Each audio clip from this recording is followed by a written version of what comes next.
Okay. Did that Awesome. work? Okay. Yes. All right. All right. So cleaning routines, A to Z. We'll jump right in. If anyone has any questions, please raise your hand, wave at me, let me know what you need. And then same on the live, if there are any questions on here, I'll read them out loud so that we're all kind of collaborating and connected and can get going. I definitely want this to be more of an open discussion, kind of like your guys' last class, it sounds like, because I definitely want to also learn, like, what do you guys do when you clean? What works best for you? So moving right ahead. First round, clarification. So normally before I do anything else, I'll go through the routine and do not really like deep cleaning, but clarification. And what that is just like, okay, do you know your part? Do you know your part? It's like a very light cleaning that I'll do over an entire routine. And then it's also us coaches our chance to take a step back once all of the dancers actually know all the choreography and look at it and see if there are any parts that we want to change, if there are any layers that are clashing with each other, or any visuals that aren't reading, or moments that aren't hitting. That first clarification kind of lets us evaluate the choreography once we can actually see it, you know what I mean? And then once we have that done, then we go into the nitty gritty, nitpicky, deep cleaning that we all hate and love to hate. I don't know about you guys. Raise your hand if you hate cleaning. Raise your hand if you love cleaning. Raise your hand if you hate cleaning but love the final product. That's me. I don't love cleaning, but I love what it looks like after we've cleaned. So number one thing, take it slow. Take it so slow. I know the more I've learned and the more seasons I get under my belt, the slower I take it. And I think that's just from learning from others and experience. And something I'll do too, so that I don't feel rushed, is I'll look at how many practices do I have to work a routine. So like if you guys are doing hip hop once a week from now until competition, and maybe you have 3 months until competition, right? Ish. And so maybe that's 12 practices. I will literally look at how many 8 counts are in that routine. Maybe it's 36 8 counts. And if you have 12 weeks, 12 practices to work that routine, okay, what's 36 8 counts divided by 12 practices? 3 8 counts, right? Is my math right? Yeah. And so I'll schedule it out, like the dates and everything. On this Wednesday, 8 count 1 through 3. On this Wednesday, 8 count 4, 5, and 6, and so on. And I will focus solely on those 3 8 counts. And what that does for me is it allows me not to feel rushed and not to rush through things, because I know, okay, I have this 2-hour block to do these 3 8 counts. And we're going to make these 3 8 counts look so good. And then next week, we're going to focus on the next 3 8 counts. And probably at the end, we'll put like all 6 together. You know what I mean? But breaking it down like that really helps me make sure I give every section the time it deserves.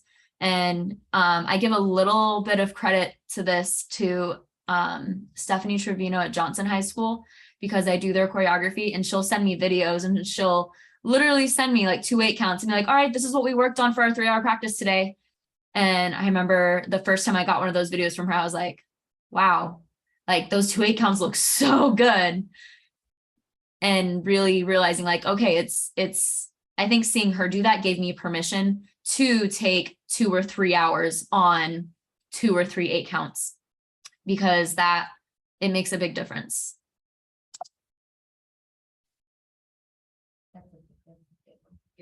Okay, what needs cleaned? I'm going to go over every single one of these in their own slide, but I have arms, angles, angles of the hips, angles of the feet, angles of the shoulders, and hitting those angles sharp, right? Feet, heads, staging, all the good things. We're going to go through each of them. Okay. Just looking at arms, I feel like arms are the most cleaned thing. Everybody cleans the arms, right? Extra things to think about when cleaning arms, the pathway of the arms. So for example, if your arm is up, is it coming around to come down, or is it coming in front of you to come down? Is it breaking to come down? The pathway. So that's important. The shape of the arm, obviously, are you hitting a line? Are you hitting a Cheerio? Are you hitting a box? Which arm on top? Even if it's little things like we're crossed, right? Is it right arm on top? Is it left arm on top? Wrists for palm. This is a big one for me. I get very particular about wrists, but like big cinnamon roll, little cinnamon roll, right? But then also like not cranking them this way, not cranking them this way. Sometimes girls will like crank them back and then you see the long part of the palm. Some words that I'll use with my team is skinny side of the palm or fat side of the palm. So you know how a palm's like kind of a rectangle, right? And you hold the middle. Well, if I held a palm like this at you, you would see the fat part of the palm, you'd see the long part. But if I held it this way to you, you would see the skinny part of the palm. I'll use that verbiage with my kids a lot. And I'll ask them, am I supposed to see the skinny or fat part of that palm? And they'll be able to look in the mirror and be like, oh, that was supposed to be skinny, not fat. And then head heights and palm heights. I think this is something that people miss a lot. And I have this video here to demonstrate what I mean by that. And it's right in the beginning. I think I can make this bigger. Might be too big now. You guys can still see that, right? Yeah.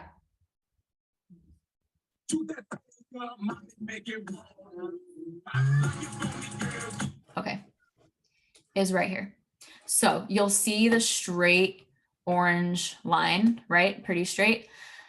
But do you notice that like this girl's legs are all the way straight?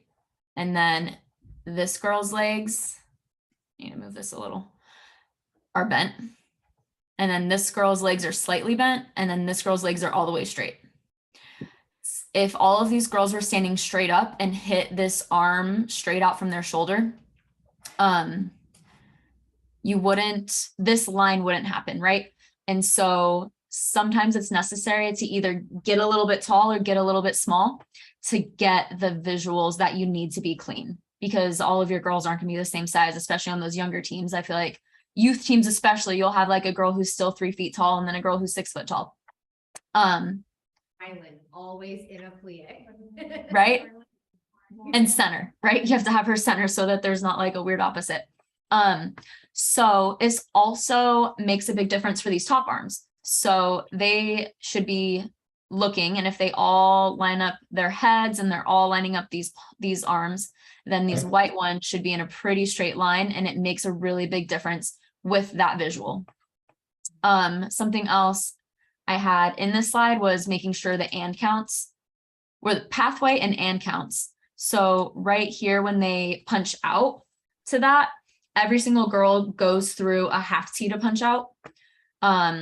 So that's important because you can tell that they clarified the path of their arms. It was going through that in position. I don't remember if it was a dagger or a half T. I'll play it here in a second though. And that made the path of their arms the same. Right here, in, out, it's daggers. They all hit daggers on that and count. Those and counts for those arms are super important. Add them in if you don't have them, right? So if you're like a high V on 1 and maybe you're a low V on 2, okay, but what's the and? There's not an and. No. But like make there be an and, because that's going to make it cleaner. And maybe the and is a T. Maybe it's 1 and 2, or it's in 1 and 2. It could be like a diagonal TV, or it could be a half T, or it can be a dagger. But if you ever have motions that aren't hitting at the same time, add that and count, and that and count will bring them together. Going back, arm on top, wrist for palms, shape of arms. I'm trying to think if there's anything else in that video specifically that I wanted to show you guys. I'm gonna make it big again real quick.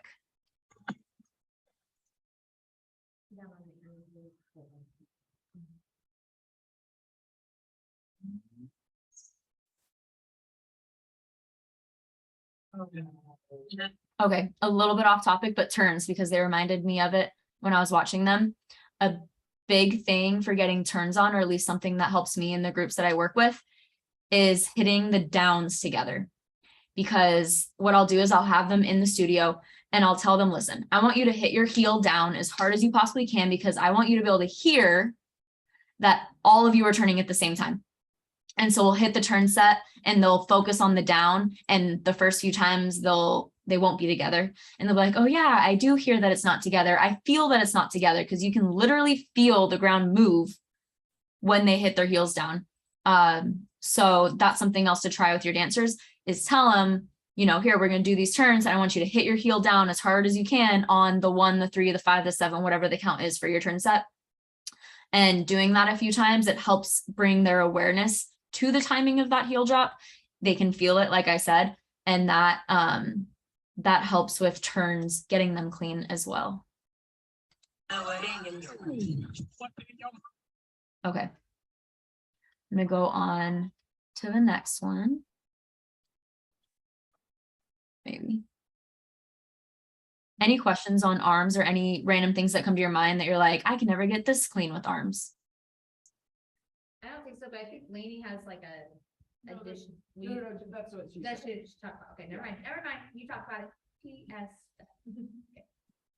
Okay, cool. Then I'll move on to the next one. I feel like arms are the easiest. Yeah. Angles. Angles might be the hardest. And what I mean by angles is angles of everything. So like your feet could be front, your hips diagonal, and your chest side. And all three of those things are at different angles, but that has to be clarified so that when you're cleaning, you can stop. And if somebody's not where they're supposed to be, you can say, hey, where's your chest supposed to be? Oh, my chest is supposed to be corner. This is a big thing, is when you are clean and you're diagonal, aim that diagonal. I think I've said this to your guys as girls when I'm there, but aim your diagonal at the person who's at that diagonal. So if you're in lines, maybe you're in like 5, 4, 5, you have someone, as long as you're not the front line, you have somebody who's not directly in front of you, but at your diagonal. So if your chest is supposed to be at the diagonal, I always say, pretend you have like a pointer pointing out of your chest, and point that pointer at the person who's at your diagonal. And then the person who's behind you diagonally should be pointing their pointer at you. And then the front person has to do the opposite, pretend like they have a pointer on their back and point that pointer at you. And because I've heard teachers, sometimes dance teachers, they'll say, oh, you know, go to your personal corner. And as much as that works, I've found that actually pointing at the person who's at that diagonal works even better, especially with feet. If everyone has to have their feet at that diagonal, point your feet, point your toes at the heels of the person diagonally in front of you. And the front person, point your heels diagonally at the person's toes behind you. And all of a sudden, it's just visually so much more amazing and pleasing. And you just look at it and you're like, ah, that makes me so happy. And it makes me feel good. And it makes my eyes feel nice and, I don't know, not itchy anymore, because not perfect diagonals make my eyes itchy and it makes me want to pull my eyeballs out. So diagonals, aim towards the person who's at that diagonal, whatever part of your body is at the diagonal, and it makes it real nice and clean. Disclaimer, it makes it real nice and clean if your depth is correct. Because if your depth isn't correct, if you have a big gap between your first and second line, but then a little gap between your second and third line, now those diagonal lines aren't going to be straight. But as long as your depth is correct, then those diagonal angles hit really nice. And then the next thing is hitting your angles sharp. So everyone knows how to hit their motion sharp, right? They're like, we're here, then we're here. Or if it's hip hop, we're here, then we're here, whatever it is. But people don't hit their angle sharp. And what I'll tell dancers is, if you're changing the angle, your body angle, hit it sharp with your shoulder. So if I'm turning this way, I'm hitting that angle with this shoulder, and I'm front, side. And if you can hit your angle changes sharp with your shoulders, whichever way you're going, it all just looks so much crisper. I have an example here. So this was actually a feedback video that I did for a team this year, and they weren't hitting their angles sharp. And in this video, I pause it on each time and I kind of break it down for them.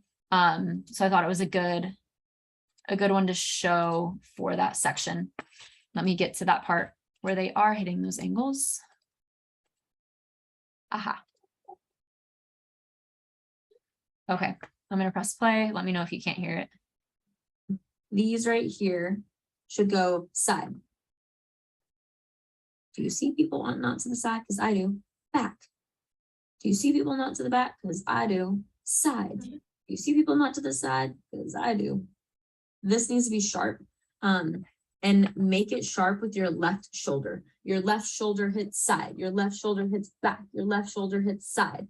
Make that shoulder and the angles just as sharp as your motions. Your motions are always sharp, but these angles are not sharp. It looks like you're just going in a circle, and it shouldn't look like you're going in a circle. It should look like you're hitting a box.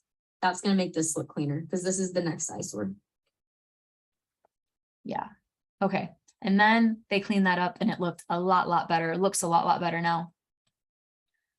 But that's all it is hitting those angles with the shoulders, and then heads as well. If you have anything like this and you are rotating around, is your head staying in line with your body and it's just staying with your shoulder as you go, or is it snapping?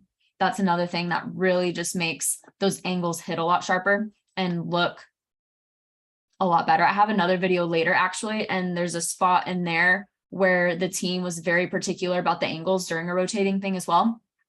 And I'll show you what that looks like because it looks a lot different than these girls. These girls literally looked like they were all just like spinning in a circle to get there, but they were all somewhere different. They weren't side on this count, back on this count, side on this count. You know what I mean? So was that a question? Was that a hand? Did I see a hand or just adjusting? Yeah. Hello, hello, hello. Okay. Heads.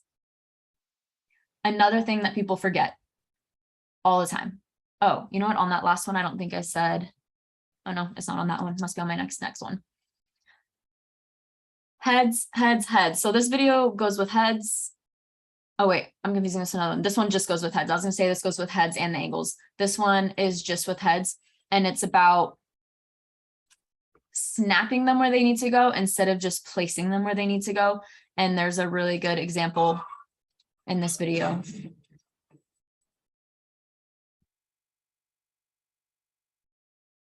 I'll make it big. Yeah.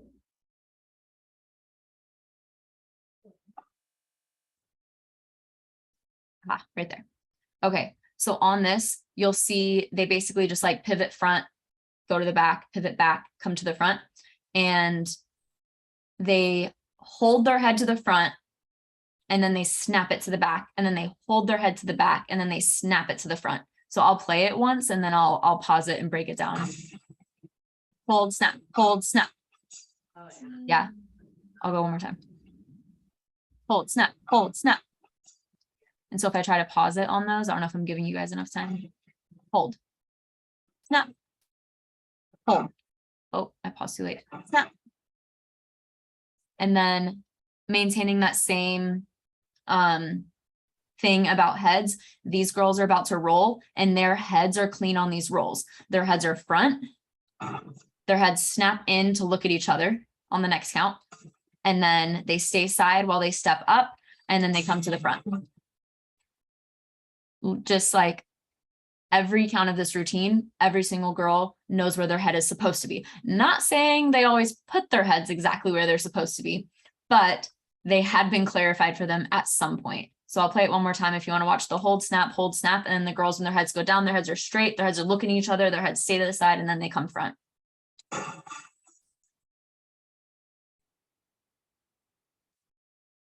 Hold, snap, look up. So that makes a big difference, is just the heads on that stuff. All right. Aha. This one, this I think is the most overlooked thing when people are cleaning. Staging and cleaning staging.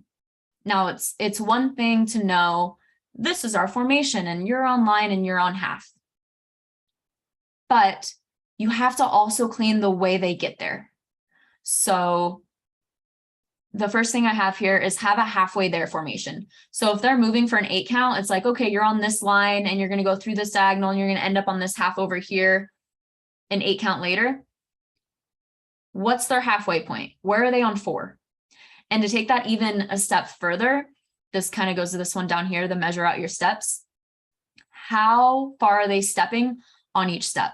Are they stepping half, line, quarter, half? Because especially if they're not the only one moving, you have to clarify those things. Like if they have an opposite, I'll see this all the time. They have opposites, right? We'll say that the opposites are in and the opposites move out, right? They should be moving exactly the same because visually that looks nice. But what I'll see happen is homegirl gets there on 2 and this girl takes until 8 to get there. And so now it doesn't look pretty like this. It looks like this.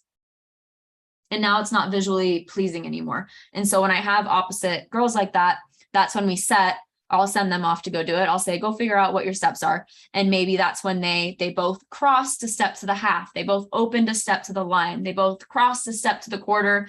They both open to step to the 3/4, and then they dig on the line. Whatever that is, it helps so that they look the same as they go there. That's also really important when you have an entire group and they're traveling together.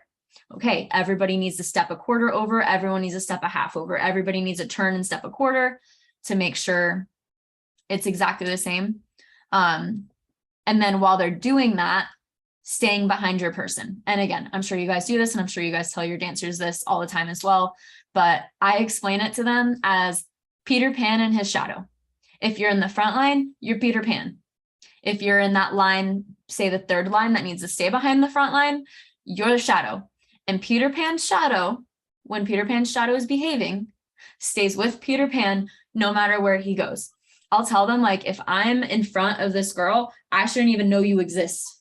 Now, realistically, the audience is going to be diagonal, and so they're going to see you no matter what. But that seems to help dancers too. And I really clarify for them, like, you need to be so perfectly behind that person. You are the shadow to their Peter Pan. It helps with spacing and staging stuff a lot as well. I feel like I just did this all so fast. Tell me if I need to slow down. You're good. Halfway there formations. I have an example of that in this video. Pathway of your opposite, stay behind your person, measure out your steps, and feet. Okay, I have an example of feet in this video as well. Oh, I didn't mean to put that one. Feet. So if everyone, you have to decide, and it depends on the part of the routine, but what makes the most sense for their feet? Does it make the most sense for their feet to be opposite of each other? Or does it make the most sense for their feet to be the same? And it kind of just depends on the choreo, you know what I mean? Like if it's an opposite where you're doing the opposite of your opposite, then obviously feet should also be opposite. But like if everybody's moving the same way, feet should all be the same. You guys know all this. I'll show an example of that in here just to show more in depth. And again, we clarify these feet. They don't, not every single girl hits every single one, but I think at least in this beginning, it's okay. Okay, so what's about to happen is they're going to peel out from the back and their feet are perfectly opposite of their opposite, and everyone's feet are different because they start on different counts. And so cleaning these feet was like literally an entire practice in its own. 1. Okay, kind of hard to see here. I'll pause it on each count, but each girl is stepping. They start on a half and they're stepping to a line with their upstage foot. That's their first step. 2. On 2. My opposite girl's not quite there. They should be stepping out. Yeah, their steps are a little bit different. They should have been more together. And then the next girls are stepping to that line with their upstage foot. Next one, these 2 girls are coming to the front. These 2 girls are hitting to the back with their feet open, and these 2 girls are stepping out to the line with their upstage foot. And then same thing here. These 2 girls should have a leg crossed. These 2 girls have a leg open into the front. These 2 girls have legs open into the back. These 2 girls are stepping to a line with their upstage foot. Yeah, when I say this took an entire practice to clean, it literally like an entire practice, and then like after a competition, another entire practice, and then before nationals, an entire extra practice, because we're talking body angles, we're talking feet, we're talking spacing. This was like the death of me, but we got there. National song. Okay, another thing in this routine that demonstrates what I was talking about with having a halfway formation. So this section coming up, I have the girls rotate around. Let me pull this in. I have the girls, they move stage right, and then they rotated around to a new formation. And it was a whole 8 count to rotate around to the new formation. And no matter what we did, it wasn't clean. And we almost took the entire rotating out of it because it was just like not working. What we did to fix it is we added an in-between formation. So instead of being here and going 1, 2, 3, 4, 5, 6, 7, 8, I'll show you, we went here and then we hit columns on 4. 1, 2, 3, hit 4. And then we moved 5, 6, 7, hit 8. And when we did that, it finally came together. And that's coming up right here. Right here. They rotate, hit columns, rotate, finish. I'll pause it on those columns. 1, 2, 3, 4. Yeah, they're almost there. They almost hit those columns. Another thing that was the death of me, and we were literally practicing until literally the moment of finals. And then the night before in the tennis court until the wee hours of dawn. But right here, they're supposed to be in a column and they're almost there. Poor Alexis back here had like forever and eternity to run to get there. But this was our in-between formation. This was the 4 that we all hit halfway through that transition to make it cleaner. One more thing here. This is where I was going to demonstrate an angle thing. We talked about snapping heads and hitting angles. This 5, 6, 7, 8, after they hit their columns on 4, watch their heads because their heads go front, back, front, and they snap them. And it makes it look, it helped make it look cleaner. Let me go back a little more actually so that you're not right on top of it. 1, 2, 3, 4, front, back, front. Yeah. That whole section was very much everything that we were talking about with cleaning angles and snapping your heads the directions they go. That was in this. And I just realized too, is I feel like audio and visual is always delayed in Zooms. So I'll play it again and I'm not going to count it because I don't want to not be visually audio going through. So I'm just going to play it one more time. If you want, you can count it for yourself. But again, this is just an example of having in between formation as well as feet. We also cleaned the feet. You'll notice everybody's either opening or crossing at the exact same time in the exact same way. Heads, everybody's heads are snapping the directions they need at the same time. Angles, actually, I give them too much credit. I shouldn't say everyone's are snapping at the same time or hitting the same time, but they're supposed to. And I'd say like 90% of them hit it. And I mean, that's just another step in getting them clean.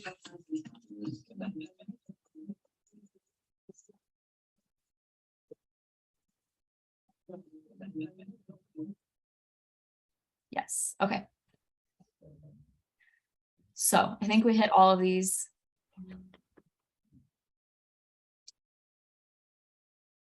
How do you do it? So that's all the things that we have to clean, right? I listed them all out. Easier said than done. How do you do it? Literally 1 count at a time.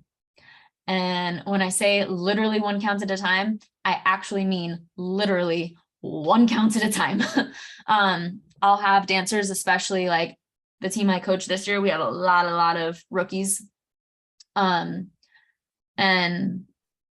I'll have them hit a motion, right? Show me 1. Okay, fix your, where's our angle? Where's our feet? Where's our head? Push your shoulders down, lift your chin, yada, yada, yada. Okay, great. Show me 2. Fix this, fix this, fix this, fix this, fix this. Okay, go back to 1. Remember where our shoulders are. Remember where our feet are. Remember where this is. So-and-so fix this. So-and-so fix this. Okay, go back to 2. Where are our shoulders? Where's our focus? What about that back foot? Okay, great. Now that we all know what 1 is and we all know what 2 is, let's look at the path from 1 to 2. So go to 1, go to 2. Nope, that arm needs to go around. Okay, go back to 1, go to 2. Push that heel down when you turn. Go to 1, go to 2. And then when we get 1, 2, and the pathway from 1 to 2 down, great. Now we can move on to 3. What does 3 look like? What's our angle? What's our this? Yada, yada. You guys know the drill. And then, okay, go back to 2. Hit 3, hit 2, hit 3, hit 2. Okay, now hit 2, hit 3. What's that path? Let's fix that path. And then once we can get 2 down, 3 down, and the path between 2 and 3 down, great. We're going to put all 3 counts together and we're going to go super slow. Ready? 6, 7, 8, hit 1, hit 2, hit 3. Okay, let's try that again. Remember this path, remember this angle. We completely missed 2, whatever it is. You know what I mean? And it may be a little bit nicer, more encouraging than that. But like literally 1 count at a time. And then I think I have on the next one. Let me go to the next slide. Oh, why did it go that way?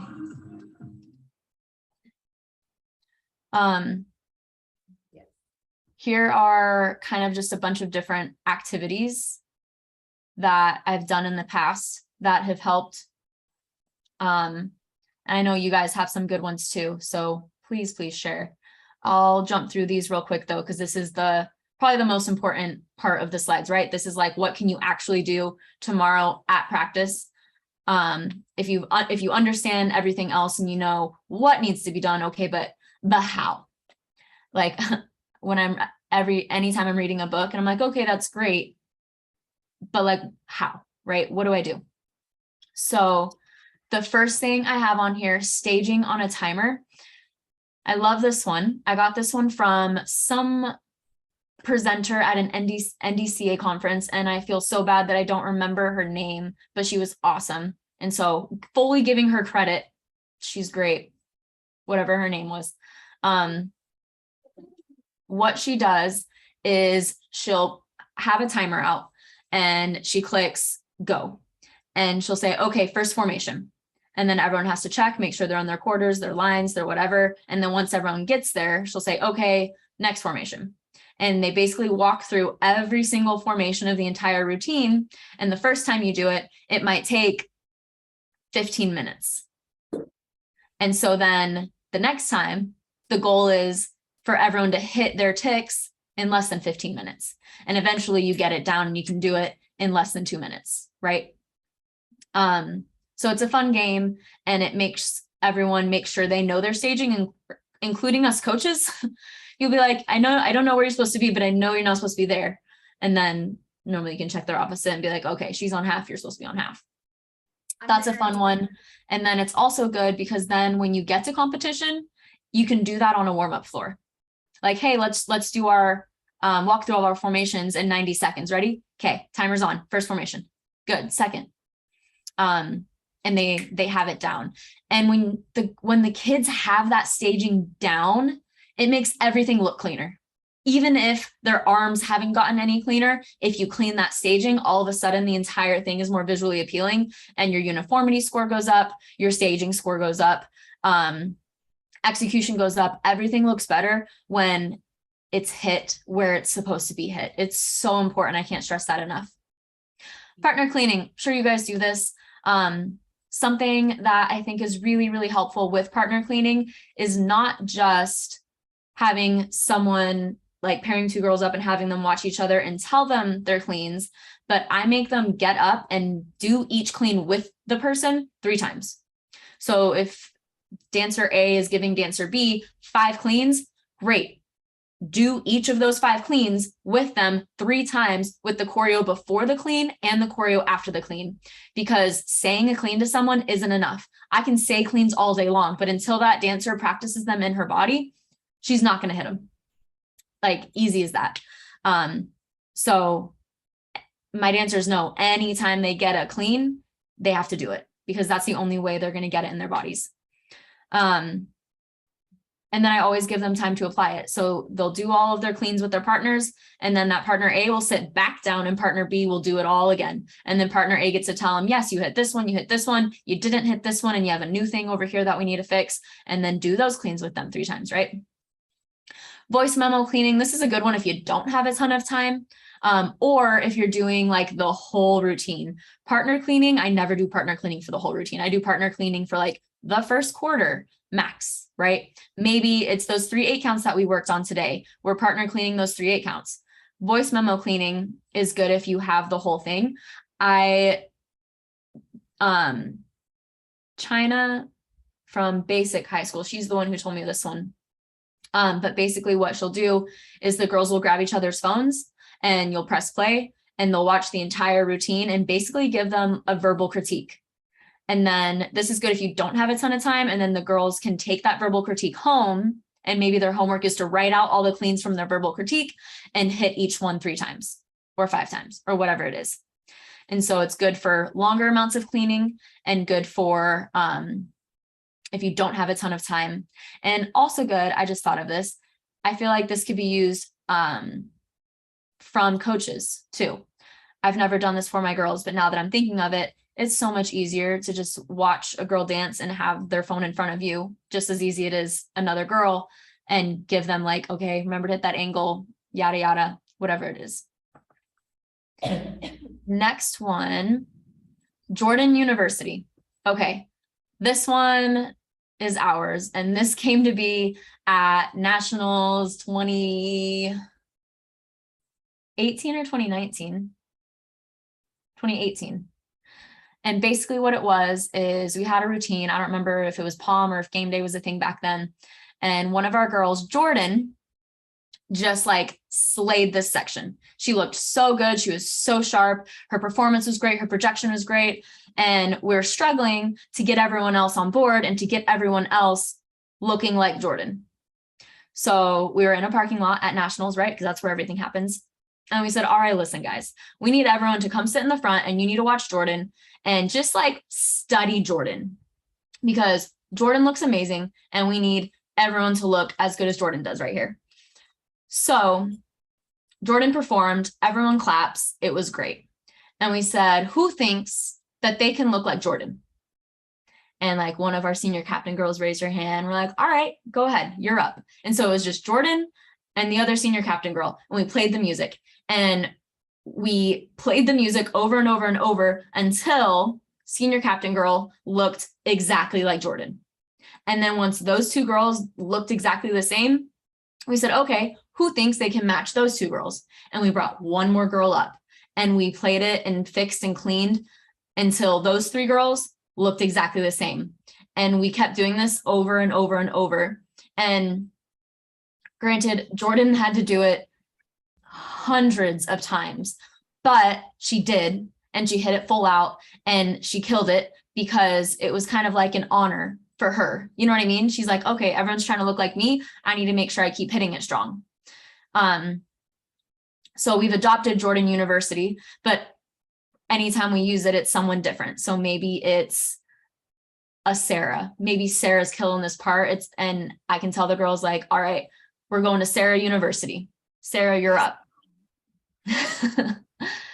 And add one girl on at a time until we're all looking like Sarah. That helps a lot with style things too. So like maybe we have something clean, but Jordan has a really good style and texture with it, and we want girls to match that. That's a good way to clean those types of things and get girls looking the same on those. That was Jordan University. Slow it down. My girls hate this. I have a tempo changer, as you guys know. I have a tempo changer on my phone. And so I'll play their music at 80% of tempo. And if you've ever taken one of your super fast competition songs and slowed it down to 80% of tempo, it's really slow. And so we'll slow it down, and maybe we're doing first quarter. I'll play it and they have to still hit everything they need to hit, of course, but now it's super slow. So it's almost like watching their competition routine on slow-mo. You see all the mistakes, right? But it's live. It's right in front of your face. So We'll play it. And as soon as someone messes up big enough for it to draw our eye, we'll stop. We'll say, hey, make sure you hit so and so, whatever it is. And we start over. And we try to get further than however far we got that time before. And until someone does something big enough for it to catch our eye. And then we start over. And something else slowing the music down is really, really good for too, is teaching dancers to complete their motions. If you have dancers who struggle with completing their motions, slowing the music down and making them do it to slower music, it will 100% cure that issue. Something else, or something to keep in mind with slowing the music down too, is I'll tell my dancers, when I slow the music down to 80% of tempo, I don't want you to do the routine slowly. I want you to hit your motions, say it's a palm routine. I want you to hit your motions just as sharp and just as fast as you did before, but I want you to hold it longer.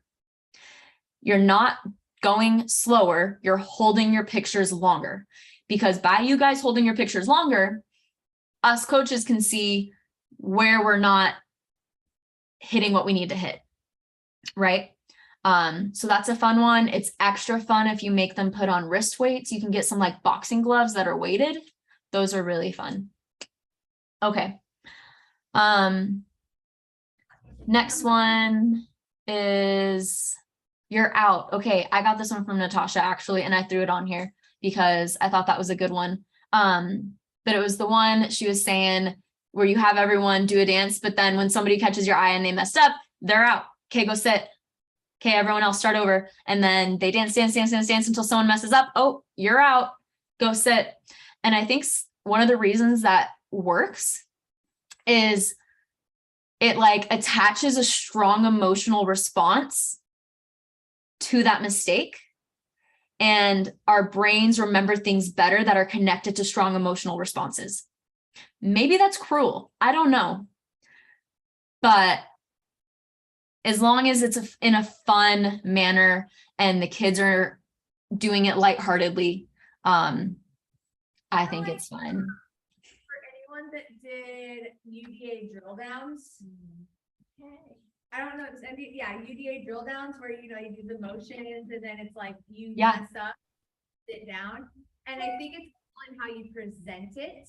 And then you kind of make it like, you're the whatever winner, the dancer of the day or what, and then everybody like does a little cheer for that person because it's like putting that person like, you did it, and that also everyone in the room just now, their motivation went to 100% because they're trying so hard. So it's like a great out of your pocket on those days that you're just like, come on, let's go. But it's a presentation and it's all in how you're setting it up and the expectations of the group, is it come sit down or is it to stand and cheer on the group, that kind of thing. Yeah, and then it's fun. It's and make a little cheer. Like, wasn't there a thing about, it was like, good job, good job, good job, good job, good job, good job, and a very good job. So yeah. I love that. You're not putting people down. You're cheering on the ones who are left. Someone asked on the live, how do you keep your dancers from getting flustered or bored while cleaning? And I think these cleaning games can help. If you're cleaning one way over and over and over and over, try to pull another one of these out of the hat, and that can help them. I think that helps them not get as bored when it's switching it up a little bit. At the end of the day, it's still cleaning. And I think also that we teachers and we coaches hold a lot of power in that too. Like if we go in and we're like, oh, I hate cleaning. Oh, this is so boring. Then it rubs off on the kids, but if we go in and we're like, all right, we got this. This is going to be fun. Let's do it. Then it comes off a lot better. And I think with the older kids, you can be a little more honest. Like, listen, I know this kind of sucks, but we're going to make it fun and we're going to love the end product. They know the why. I think the other thing you could do on that you're out game, I was just thinking of is like, you say you have like that winner, right? You kind of have like the strong kid. So then you're like, okay, that person come out. Now everybody that else, come back out, try it again, but that like person that just once sits out. And so then you're now giving an opportunity for somebody else to have that shining moment. And so just like, or take like, okay, you three, if you have like three that you're just like, for the love, I just really want to just get something, or like either of those three need a moment, like put them three out and be like, okay, against you three, you know, so then Yeah. people are getting the recognition and the motivation. Yeah, I love that. And that kind of segues into the next one that I have on the list too, which is make it a competition, right? I feel like we always get the best out of our athletes when it's a competition. I know we'll be drilling toe touches and I'm like, why do your toe touches suck right now? And then all of a sudden we have a toe touch competition and now everyone's toe touches are 10 feet high. I feel like the same thing goes with cleaning. Something I've done to make cleaning a competition is I'll take my team this year. We have 3 captains. And so I go old schoolyard style. The 3 captains pick their teams. Captain 1, pick who you want. Captain 2, pick who you want. Captain 3, pick who you want. Okay, 1, pick until we have 3 teams. And I'll say, okay, you have 15 minutes to clean these 3 8 counts. And then we're going to compete it. And so then the captains lead their teams and they clean. It also allows me to just like kind of hang out and take a break for a second. And then each group will go perform and I'll count up on my fingers or I'll tally every time I see someone not hit a clean. And then whichever of the 3 teams has the least amount of cleans or like ticks or marks or mess ups, they win. They don't actually win anything, but they win, right? So anytime you can make something in competition, I feel like that just makes it more fun and it increases motivation and you get the best out of your dancers. Last one, stop on 6. Okay. This one isn't as much of a game as it is a drill, but I mean, you can make anything fun. I named it stop on 6 because last year there was a 6 in my team's jazz routine that no one ever hit because it was like they were rolling to the floor and going through it and going to something else and they never hit their 6. So what we did is they had to stop on 6 over and over and over and over. So here we go. I'm going to count and we're going to stop on 6. And if anyone goes through 6 or if anyone doesn't hit 6, we're going to do it again. And we did it. I can't even tell you how many times, over and over and over and over. Something that I like to say is we don't do it until we get it right. We do it until we can't get it wrong. So something we'll do is I'll say, okay, we're going to do it until we get it right 5 times in a row. And so maybe we get it right once in a row, then second, then 2 times and 3 times, but then they mess up, we restart. And we will literally work one count like that for half an hour because that's how long it takes to get it 5 times in a row.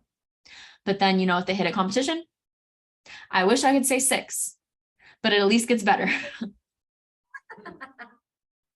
Attempt, yeah. It gets better.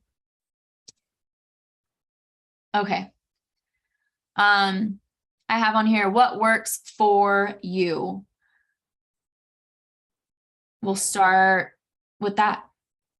What works for you? What's your favorite thing to do when you clean? Go Rachel. I don't know if this is really for cleaning. I mean, you definitely could make it for cleaning, it's more about like sharpness or execution, performance quality, which can definitely be associated with cleaning, obviously. But our kids love knockout. So you do the routine full out, and like we usually with our younger ones focus on like 1 or 2 things. So you'll say like, I'm looking for the person who has the sharpest arms the entire dance. And then they'll do the routine and then you pick that person and they get to sit out. And then everyone else does it again. They watch, they get to pick the person who they think had the sharpest arms. That person gets to sit out. And you do it till you basically have 1 or 2 people standing. And then everyone basically cheers for them like at the end. Yeah. I love that. That's really cool. So the kids who get knocked out, they get to pick the next winner?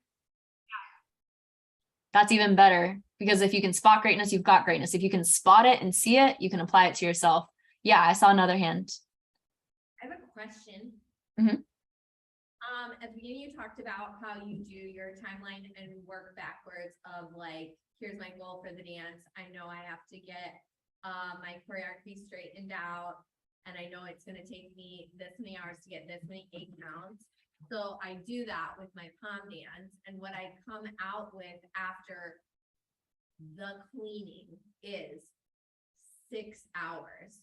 So would you do all the cleaning and then work on endurance, nitpicky games at the very end? Or would you do like, all right, I have half the dance done, I'm gonna take 2 next practices to work on endurance and nitpicky, and then I'm gonna do the second half of the dance? So like, where do you put the endurance at? Where, Right? once I've got all the clarification, Mhm. and I've only got 6 hours left in my season, am I gonna break it up? Am I gonna do it all at the end?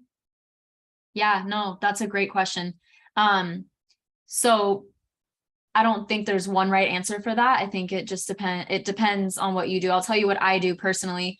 We run at the beginning of every single practice. And so we get that endurance Happy? daily, like we get that endurance every single practice. But as far as endurance in the routine goes, I feel like normally we don't work like routine endurance normally until closer to competition and closer to nationals, not for one reason or another, but just because that's just normally how we end up working it out. And because they are getting that endurance throughout the season, I'm in a little bit different spot than you guys too, though, because I don't coach all-star, I coach a high school. So on our teams, you have to get your mile time under 8 to be able to compete. And so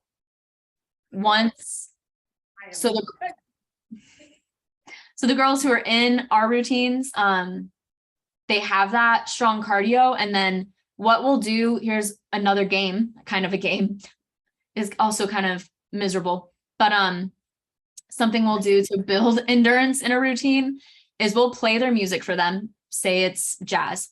We'll play their jazz music 4 times, back to back to back to back. Just so happens that that's 8 minutes, which is what their miles need to be. And the first time we play jazz, they have to jog in a circle around the gym or around the dance room.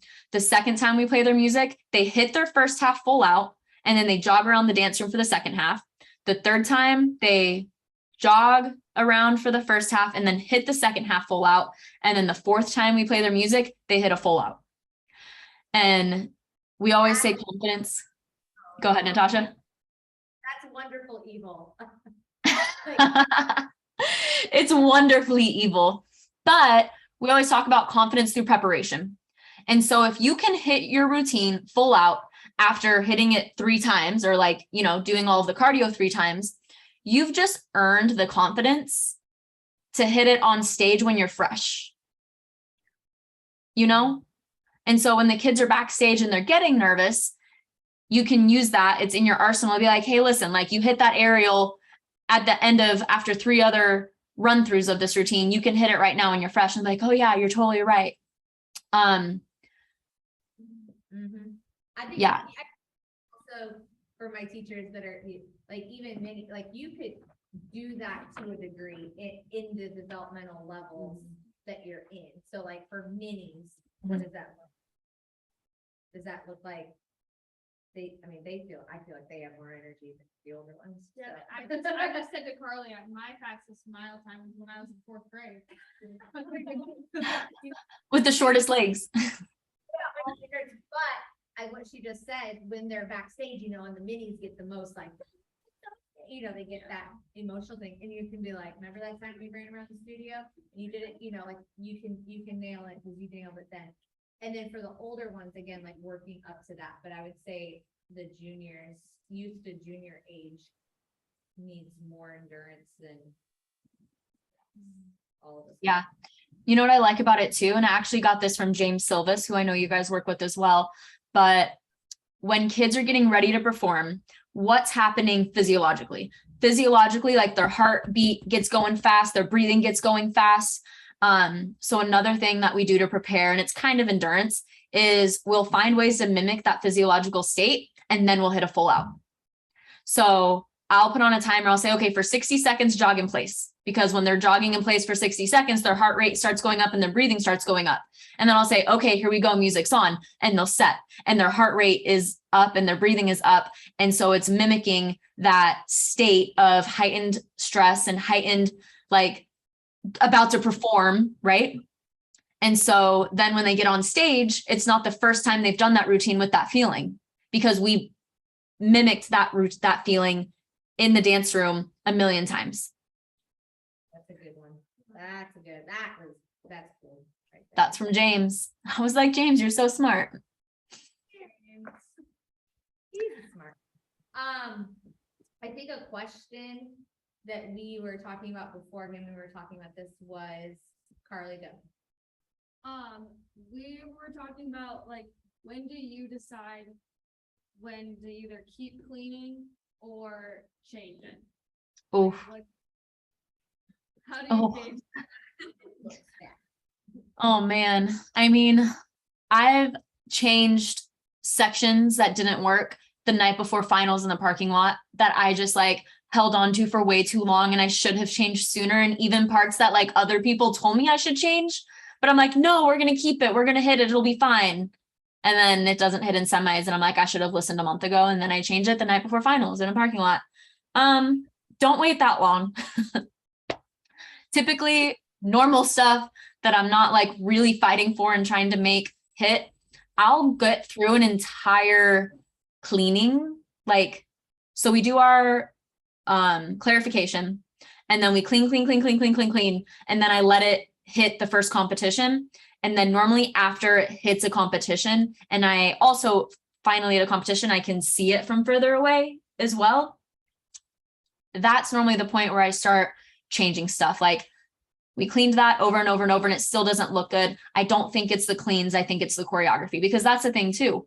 Like, an example, I don't know if it was last year or the year before that, but basically I had either something coming to a line or something coming out of a line, and everybody hit a K. And no matter how much we drilled that K, it just didn't look good. And it wasn't that the girls weren't hitting the K the way they needed to. It was the way the choreography was. And so what we did is, instead of having everyone hit a K, we had every other person hit a K, and then everyone else just hold a clap. And all of a sudden it was clean, because it was just too many Ks before. You know what I mean? But to answer your question, when I do that is normally not until after I get through one good cleaning of everything.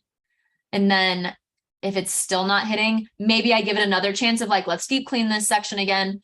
And then I'll change it, and I'll make it something that's hitting, because I don't want the first time my girls to hit something clean to be at nationals. I want the first time they hit something clean to be like that first or second competition. Yeah, Thank you. thank you. That was good. Yeah, thank And I you. think it is, I think you're right. I was just saying, it's like I just told Rachel, I was like, I challenge you to like not change it, but clean it, and then wait until November when they're out on the competition floor, and then be like, okay, change. Cause I think Mhm. then what's happening is there's too much change, and then there's not enough like clean, cause you're like creating choreography and such. So yeah. And then I think Yeah. too, like talking out loud with All Star Land, and anyone watching TikTok right now or recording of this, that this All Stars, I think it's important from a clientele purpose to explain this, especially to your minis and tiny parents.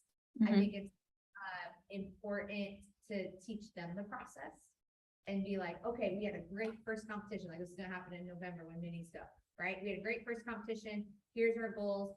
Here's what went really well. Here's what we're working at.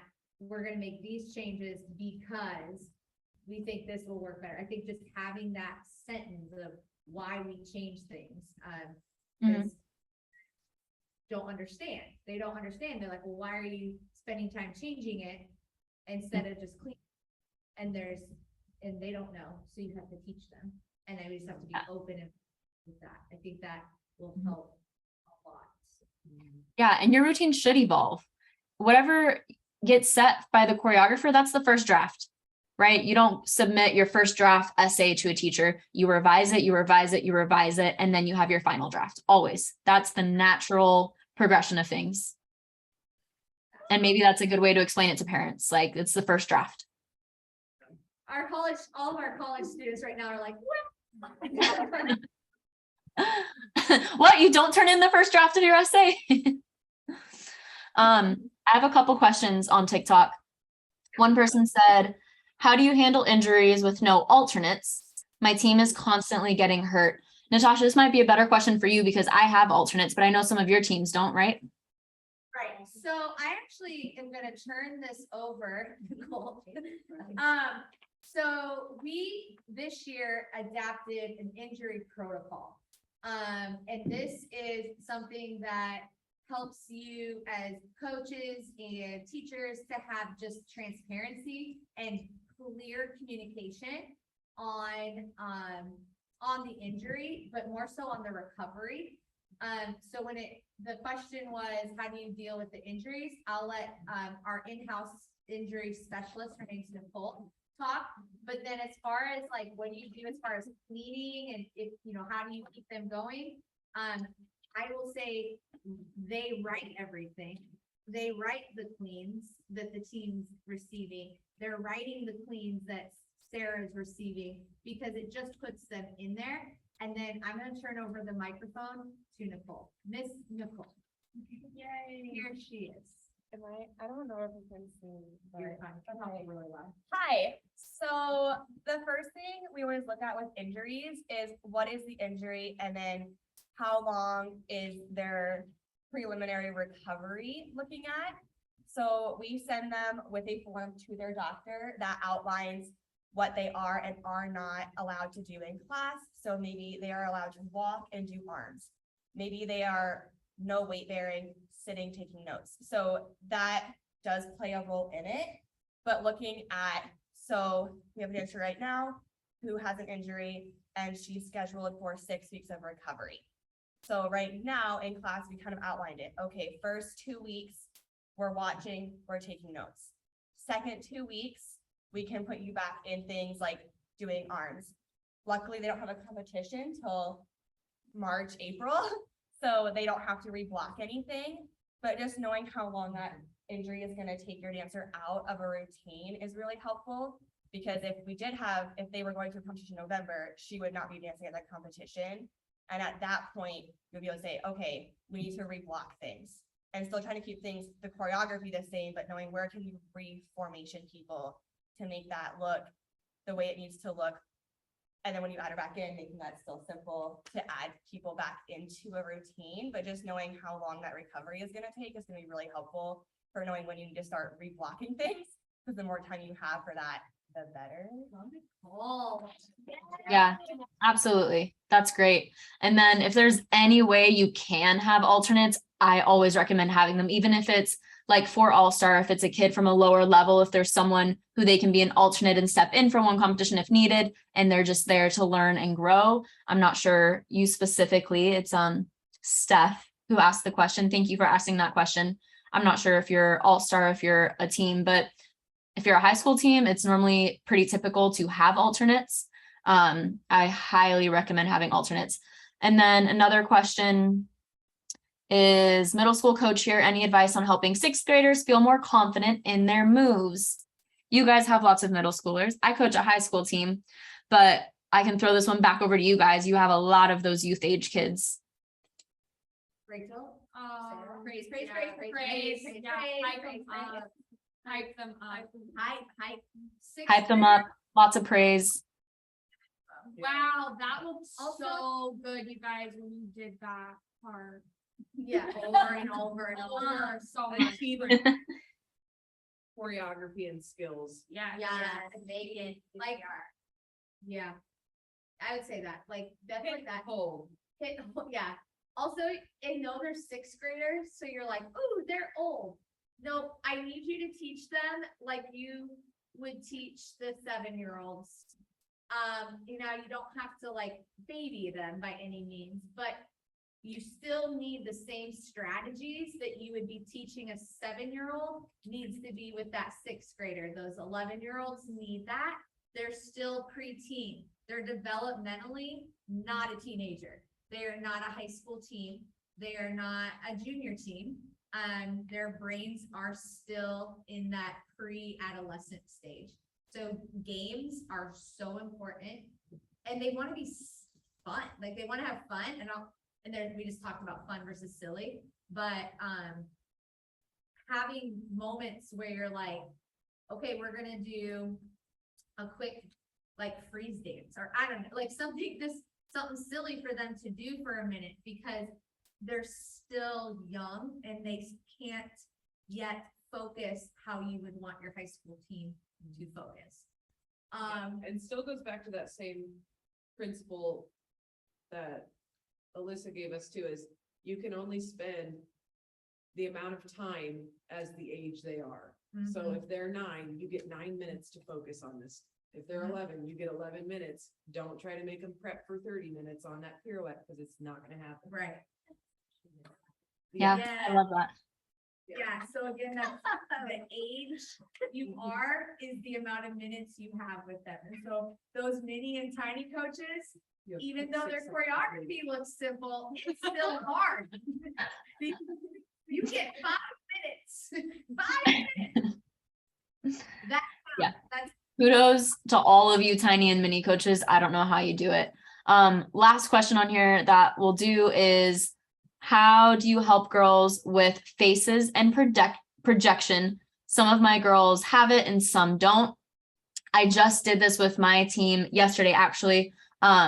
They did it in groups and they watched each other. And I said, all right, if you're in the front, I want you to call out whoever has the most exciting facials and who stands out to you for performance. And so they performed. And then the girls in the front said, you know, so-and-so, so-and-so, and so-and-so. And then we switched, did that with the other group. So we ended up with like 7 or 8 girls who got called out for their performance aspect. And then I had all of those girls go perform. And I said, listen, you guys told me that these girls were the most fun to watch. So let's watch them and try to learn from them and get whatever we can from them. And so after everyone watched those girls and those girls killed it, we switched it. And the girls who then stood up, who had just watched the good girls who performed, tried to learn and imitate what they were doing. And that helped elevate their performance a lot. And Natasha, I know I'm over time and I know you guys have more classes. But any last questions from you guys?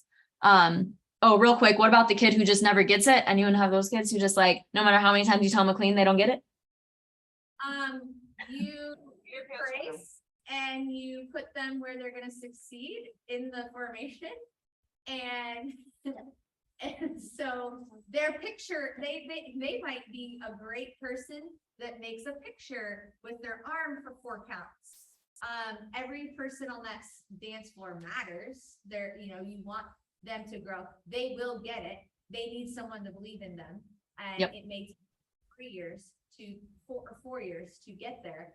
But that doesn't mean they can't be on the floor and I think All-Star Land is where that's most relevant, is that you take the kids you have and you create to them. And so if that means your front 2 lines are doing those hard tricks while your other friends are holding cool pictures in the back, that's cool. They have a purpose and Yep. it makes it more team. Absolutely. And just don't give up on them. Yep. I was gonna say the exact same thing. And I was also gonna say, slow it down for those kids and break it down even more for those kids.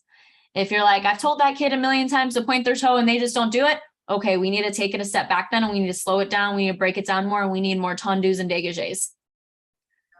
Slow it down, break it down. That kid who seems like they just never get it, they might not be at that level as the other dancers around them, and they need it broken down more. They need it slowed down more, and they need more of that underlying stuff. I think that helps because every kid is capable. Some kids pick it up faster than others, and you just got to slow it down. And like you said, patience and grace with the ones who need a little bit more love. All right. My last thing for you is for the Mhm. friend that needed ask about injury, I would be happy to share our injury protocol. And if you go to our website, and you can post that, studio360dance.net, and then under home tab, thank you, marketing director, home tab, and then you click injury protocol, it will pull up like literally the steps that we use. And I think the form is actually on there. Yeah. But if it's not, someone, where you can get in touch and we would be happy to share that because, I actually had James's dad is actually gonna do that with his high school football team. Oh, nice. Super cool. Love that. Thank you, Natasha. Anyone who's watching, or if you're watching this later, Natasha is a wealth of knowledge and she's always happy to share. So follow her. She's the owner at Studio 360 and they are awesome. And then thank you guys, everyone else. It was so nice to see you guys. Thank you, Natasha, for having me. We'll definitely be in touch and I'll see you later. I'll see you soon. Bye. Thank you so much. I'll send you the course. recording. Oh, yes, please. Thank you. Will do. Bye, everyone. Thank you. Bye.